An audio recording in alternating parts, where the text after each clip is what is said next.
जय भारत, जय भीम, जय भारत, बोलो भारत माता की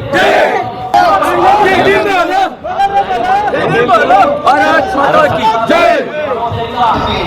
ನಮ್ಮ ವಿಧಾನ ಪರಿಷತ್ನ ಸದಸ್ಯರಾಗಿರ್ತಕ್ಕಂಥ ಶ್ರೀ ನಮೋಜ್ ಅವರು ಕೂಡ ಮಾತಾಡಬೇಕಾಗಿದೆ. ವೇದಿಕೆಯಲ್ಲಿ ಆಶೀರ್ವಾದ ಪಕ್ಷದ ನಮ್ಮೆಲ್ಲ ಮೂರು ಜಿಲ್ಲೆಯ ಅಧ್ಯಕ್ಷರೇ, ನೀವೇ ಟೀ ಕಾಫಿ ಕೊಡ್ತೀವಿ ಅಂತ ಹೇಳಿದ್ರು, ಎಳ್ನೀರು ಕೊಡ್ತೀವಿ ಅಂತ ಹೇಳಿದ್ರು, ಇದನ್ನೆಲ್ಲ ಮಾತಾಡಬಾರ್ದಾಗಿತ್ತು. ಸಾವಿನ ಮನೆಯಲ್ಲಿ ನಿಂತ್ಕೊಂಡು ನನ್ನಂತ ಬನ್ನಿ ನಿಮಗೆ ಕಾಫಿ ಕೊಡ್ತೀನಿ ಅಂತ ಹೇಳಬಾರ್ದಾಗಿತ್ತು. ಈಗ ಪೊಲೀಸ್ ಕಮಿಷನರ್ ಹೇಳಿ ಅವ್ರ ಮನೆಗೆ ಹೋಗ್ತೀವಿ, ಈಗ ನಮಗೆ ಕಾಫಿ ಟೀ ಎಳ್ನೀರು ಅರೇಂಜ್ ಮಾಡಿ. ಅವರು ಕರೆದಿದ್ದಾರಲ್ಲ, ಬರ್ತೀವಿ, ಈಗ ಎಲ್ಲರೂ ಅರೇಂಜ್ ಮಾಡಿ. ವಿಶೇಷವಾಗಿ ಆತ್ಮಹತ್ಯೆ ಮಾಡ್ಕೊಂಡಿರ್ತಕ್ಕಂಥ ಸಚಿನ್ ಪಾಂಚಾಲ್ ಇದಾರಲ್ಲ, ಅವ್ರ ಮನೆಯವ್ರನ್ನೆಲ್ಲ ಕರ್ಕೊಂಡು ಬರ್ತೀವಿ ನಿಮ್ಮ ಮನೆ ಮುಂದೆ, ಉತ್ತರ ಹೇಳಿ ಅವ್ರಿಗೆ. ಈ ಸಂದರ್ಭದಲ್ಲಿ ಸನ್ಮಾನ್ಯ ಸಿದ್ದರಾಮಯ್ಯ ಅವರಿಗೆ ನಾನು ಒತ್ತಾಯ ಮಾಡ್ತೀನಿ, ಅದೇನು ಎಲ್ಲ ಬಿಟ್ಬಿಟ್ಟು ಇಡೀ ಕ್ಯಾಬಿನೆಟ್ ಕೂತಿದ್ದಾರಲ್ಲ ಪರವಾಗಿ ಯಾವ ಪ್ರಕರಣದಲ್ಲಿಲ್ಲ. ಯಾಕೆ ಸಿದ್ದರಾಮಯ್ಯ ಅವರೇ ನಿಮ್ ಕುರ್ಚಿ ಅಡಾಡ್ತಾ ಇದೆಯಾ? ಅದಕ್ಕೆ ನಿಂತಿದ್ದೀರಾ? ಸೊ ಇಡೀ ಸರ್ಕಾರಕ್ಕೆ ಗೊತ್ತಿದೆ ಕಾನೂನಿನ ಕುಳಿಕೆಯನ್ನು ಬಲಿ ಮಾಡಂತಲ್ಲ ಭಾರತೀಯ ಜನತಾ ಪಾರ್ಟಿ ಹೋರಾಟ ನಿಂದ್ರಲ್ಲ. ಅದೆಷ್ಟು ಗರೀಬರಿಗೆ ಅಂಜಿಸಿ ಅಣ್ಣತಮ್ಮರಿಗೆ ಜಗಳ ಹಚ್ಚಿ 100 ಕೋಟಿ ಲೂಟಿ ಮಾಡಿದಲ್ಲ, ಅದು ಇವತ್ತಿನ ನಾಳೆ ಹರಾಜು ಹಾಕ್ತೀನಿ, ಕಲಬುರಗಿ ಹರಾಜು ಹಾಕ್ತೀನಿ. ಹಾಗಾಗಿ ಉಸ್ತುವಾರಿ ಸಚಿವರಿಗೆ ನಾನು ವಿನಂತಿ ಮಾಡ್ತೇನೆ, ಪ್ರಿಯಾಂಕ್ ಖರ್ಗೆ ಅವರೇ, ಈಗಲೂ ಕಾಲ ಮಿಂಚಿಲ್ಲ, ದಯಮಾಡಿ ಅವ್ರಿಗೆ ಕೂಡಲೇ ಅರೆಸ್ಟ್ ಮಾಡಿಸಿ ಈ ಪ್ರಕರಣ ಗಂಭೀರ ಅಂತ ಹೇಳಿ ಪರಿಗಣನೆ ಮಾಡಿ ಸಿಬಿಐ ತನಿಖೆ ಕೊಟ್ಟು ಅವ್ರ ಮನೆಗೆ ಹೋಗಿ ಅರ್ಜೆಂಟ ಅವ್ರ ಕಷ್ಟಗಳು ಭಾಗಿಯಾಗ್ರಿ, ಆ ತಂಗಿಯರ ಕಣ್ಣೀರು ಒರೆಸ್ರಿ.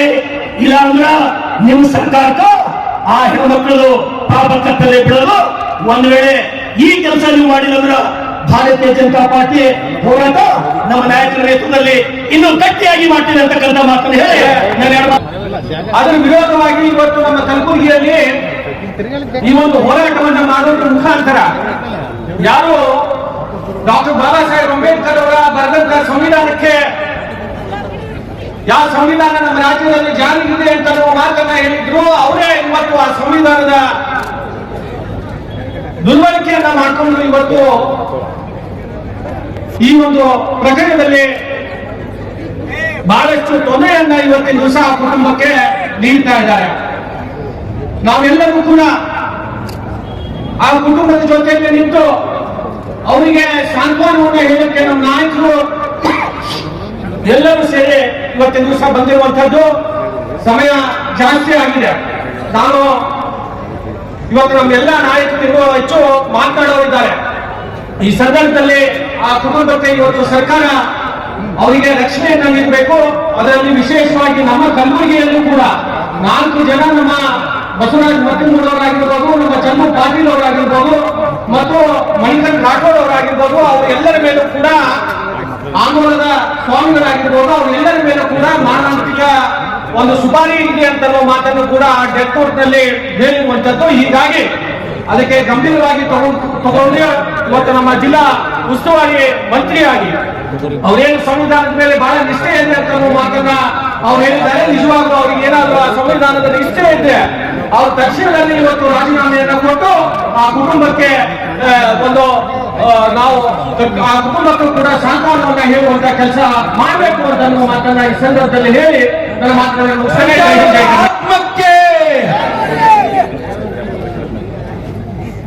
ವೇದಿಕೆ ಮೇಲೆ ಉಪಸ್ಥಿತರಿರುವಂತಹ ಎಲ್ಲ ನಮ್ಮ ಭಾರತೀಯ ಜನತಾ ಪಕ್ಷದ ಮುಖಂಡರೇ, ಬಂಧುಗಳೇ, ನಮ್ಮದು ಮಾನ್ಯ ಉಸ್ತುವಾರಿ ಸಚಿವರಿಗೆ ನಮ್ಮೊಂದೇ ಪ್ರಶ್ನೆ ಇದೆ. ಮೃತನ ಕುಟುಂಬಕ್ಕೆ ನ್ಯಾಯ ಕೊಡಿಸ್ಲಿಕ್ಕೆ ನೀವು ಮತ್ತೆ ಸುತ್ತಿ ಬಳಸಿ ಇನ್ನೊಂದನ್ನ ಮಾತಾಡ್ತಾ ಇದ್ದೀರಾ. ಅದನ್ನು ನಿಲ್ಲಿಸ್ಬಿಡಿ. ನಮ್ದಿಷ್ಟೇ ಪ್ರಶ್ನೆ ಇದೆ, ನಿಮ್ ಯಾರ ಬಗ್ಗೆನೂ ನಮ್ಗೇನು ಇಲ್ಲ. ಆದ್ರೆ ಡೆತ್ ನೋಟ್ ನಲ್ಲಿ ಇರುವಂತ ಸತ್ಯ ಹೊರಗೆ ಬರಬೇಕು. ಅದಕ್ಕಾಗಿ ಭಾರತೀಯ ಜನತಾ ಪಕ್ಷದ ಹೋರಾಟ. ಹಿಂದೆ ಎಷ್ಟು ಡೆತ್ ನೋಟ್ ಬಂದಾಗ ನೀವು ಏನೇನ್ ಮಾತಾಡಿದಿರಿ ಆ ಎಲ್ಲಾ ವಿಡಿಯೋಗಳನ್ನ ಒಂದು ಬಾರಿ ನೀವೇ ಅವಲೋಕನವನ್ನು ಮಾಡಿ. ಆಗ ನಿಮ್ಗೆ ಗೊತ್ತಾಗುತ್ತೆ ನೈತಿಕತೆ ಅನ್ನೋದೇನು ಅಂತ ಹೇಳಿ, ಸಂವಿಧಾನ ಅಂದ್ರೆ ಏನು ಅನ್ನೋದು ನಿಮ್ಗೆ ಗೊತ್ತಾಗುತ್ತೆ. ಅದಕ್ಕೆ ಇವತ್ತು ನಾವು ಹೋರಾಟ ಮಾಡಲಿಕ್ಕೆ ಬಂದದ್ದು. ನೀವು ರಾಜೀನಾಮೆ ಕೊಟ್ಟಿದ್ರೆ ಯಾರು ಆರೋಪಿಗಳಿದ್ದಾರೆ ಅಂತ ಹೇಳಿ ಡೆತ್ ನೋಟ್ ನಲ್ಲಿ ಹೆಸರುಗಳಿದೆ, ಅವರನ್ನ ಅರೆಸ್ಟ್ ಮಾಡಿದ್ರೆ ಯಾರು ನಂಬ್ಕೊಂಡಿದ್ದಾರೆ? ಸೊಲ್ಲಾಪುರದ ಇಬ್ಬರು ಗುಂಡಾಗಳಿಗೆ ಸುಪಾರಿ ಕೊಟ್ಟಿದ್ದಾರೆ. ನಾವು ಹೇಳ್ತೇವೆ, ಅಕಸ್ಮಾತ್ ಈ 4 ಜನರ ಒಂದು ಕೂದ ಮೇಲಾದ್ರೂ ಪಂಕಿದ್ರೆ, ಒಂದು ಸ್ವಲ್ಪ ಏನಾದ್ರೂ ಆದ್ರೆ ನಿಮ್ಮ ಕರ್ನಾಟಕ ರಾಜ್ಯ ಸರ್ಕಾರ 24 ಗಂಟೆಯೂ ಕೂಡ ಇದಲ್ಲ ಅನ್ನುವಂತ ಎಚ್ಚರಿಕೆಯನ್ನು ಈ ಸಂದರ್ಭದಲ್ಲಿ 24 ಗಂಟೆ ಅಧಿಕಾರದಲ್ಲಿ ಇರೋದಿಲ್ಲ. ಕರ್ನಾಟಕ ರಾಜ್ಯದ ಜನ ಶಿಸ್ತಿಗೆ ಮತ್ತೊಂದು ಹೆಸರು, ನ್ಯಾಯಕ್ಕೆ ಮತ್ತೊಂದು ಹೆಸರು, ಧರ್ಮಕ್ಕೆ ಮತ್ತೊಂದು ಹೆಸರು ಬಸವಣ್ಣನವರ ನಾಡಿದು. ಸುಮ್ಮನೆ ಇದ್ದಾರೆ. ಆದ್ರೆ ನಾವು ಮಾಡಿದ್ದೆಲ್ಲವೂ ಕೂಡ ನಡೆಯುತ್ತೆ. ಆ ಊಟಕ್ಕೆ ಬಾ, ತಿಂಡಿ ಕೊಡ್ತೀನಿ, ನೀರು ಕೊಡ್ತೀನಿ, ಚಾ ಕೊಡ್ತೀನಿ, ಎಳ್ನೀರು ಕೊಡ್ತೀನಿ ಅಂತ ನಿಮ್ದೆ ಹಿಂಗ್ ತಲೆ ಹರಟೆ ಮಾತಾಡಿದ್ರೆ ನಿಮಗೆ ಜನ ನೀರು ಕುಡಿಸ್ತಾರೆ ಅನ್ನೋದನ್ನ ಮರಿಬೇಡ ಪ್ರಿಯಾಂಕಾ ಖರ್ಗೆ ಅವರೇ ಅಂತ ನಾನು ಹೇಳಕ್ ಬಯಸ್ತೇನೆ. ಆದ್ರಿಂದ ಬಂಧುಗಳೇ, ನಾನು ಲಾಸ್ಟ್ ಒಂದು ಮಾತನ್ನ ಹೇಳ್ತೇನೆ. ಪ್ರಿಯಾಂಕಾ ಖರ್ಗೆ ಅವರು ರಾಜೀನಾಮೆ ಕೊಡೋವರೆಗೂ ನಾವು ಭದ್ರಾಗಿದ್ದೇವೆ ಅನ್ನೋ ಸ್ವಲ್ಪ ಕೈ ಮೇಲೆ ಮಾಡಿ. ರಾಜೀನಾಮೆ ಕೊಡೋವರೆಗೂ ಇದು ನನಗಷ್ಟೇ ಅಲ್ಲ, ಪ್ರಿಯಾಂಕಾ ಖರ್ಗೆ ಅವ್ರ ತಂದೆ ಮಲ್ಲಿಕಾರ್ಜುನ್ ಖರ್ಗೆ ಅವ್ರಿಗೂ ಕೂಡ ಗೊತ್ತಿದೆ ನನ್ನ ಮಗನನ್ನು ಬಹಳ ವಿಪರೀತ ಆಯ್ತು ಅಂತ. ನನಗೆ ಗೊತ್ತು, ಬಹಳ ತಲೆ ಹತ್ಯೆ ಮಾಡ್ತಾ ಇದ್ದಾನೆ, ನನ್ನ ಮಗನ ಬಹಳ ಅತಿ ಆಯ್ತು ಅಂತ ಅವ್ರಿಗೂ ಕೂಡ ಗೊತ್ತಿದೆ. ಆದ್ರೆ ಅವ್ರು ಮಾತಾಡ್ತಾ ಇಲ್ಲ.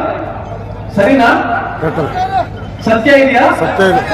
ಅದಕ್ಕೆ ನಾನಂತೂ ಹೇಳಿದ ಮಾತು ಕೇಳಲ್ಲ, ಜನನೇ ಹೇಳಿ ಬಿಡು ಅಂತ ಬಿಟ್ಟಿರ್ಬೇಕು. ನಾನಂತೂ ಹೇಳಿದ ಮಾತು ಕೇಳಲ್ಲ, ಜನನೇ ಹೇಳಿ ಬಿಡು ಅಂತ ಬಿಟ್ಟಿರ್ಬೇಕು. ಅದಕ್ಕೆ ಜನ ಪಾಠ ಕಲಿಸ್ತಾರೆ. ಮಾನ್ಯ ಪ್ರಿಯಾಂಕಾ ಖರ್ಗೆ ಅವರೇ, ಅಧಿಕಾರ ಶಾಶ್ವತ ಅಲ್ಲ, ಅಧಿಕಾರದ ಅಹಂಕಾರ ದುರಹಂಕಾರ ಸರಿಯಲ್ಲ. ಜನ ಪಾಠ ಕಲಿಸ್ತಾರೆ. ದಯಮಾಡಿ ಅವ್ರ ಮನೆಗೆ 1 ಕೋಟಿ ರೂಪಾಯಿ ಮತ್ತು ಒಂದು ಸರ್ಕಾರಿ ನೌಕರಿ, ಅವ್ರ ಡಿಗ್ರಿ ಏನಿದೆ ಆ ಡಿಗ್ರಿಗೆ ತಕ್ಕನಾದಂತ ಜಾಬ್ ಅನ್ನ ಕೊಡಬೇಕು. ಈ ಕೇಸನ್ನು ಸಿಬಿಐಗೆ ಕೊಡಬೇಕು ಅಂತ ಹೇಳ್ತಾ ನನ್ನ 2 ಮಾತನ್ನು